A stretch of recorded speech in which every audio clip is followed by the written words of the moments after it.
જ્યારે પણ ઓબીસી અથવા ઠાકોર સમાજના અન્યાયની વાત આવે, સ્વર્ગસ્થ માધવસિંહને તમારા તમામ નેતાઓ આંખ ભીની કરીને રડી જાય, માધવસિંહ હોત તો અમારી પરિસ્થિતિ આ ના હોત ને હતા તો પક્ષી પણ જાતે બધા હકો આપતા ગયા. તો અત્યારે એ બાબતને તમે કેવી રીતે જુઓ છો જ્યારે પણ આ પ્રકારની બાબતો સામે આવે? દાખલા તરીકે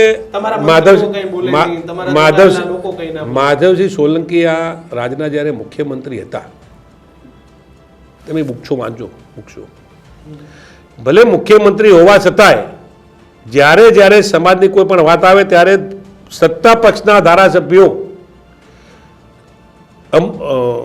માધવસિંહ સોલંકીને પ્રશ્નો કરી અને આ કરવું પડશે એવા પણ ધારાસભ્યોએ રજૂઆતો કરેલી છે.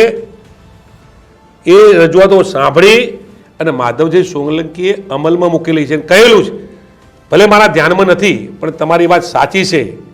આ માધવસિંહ સોલંકીની સરકાર હતી.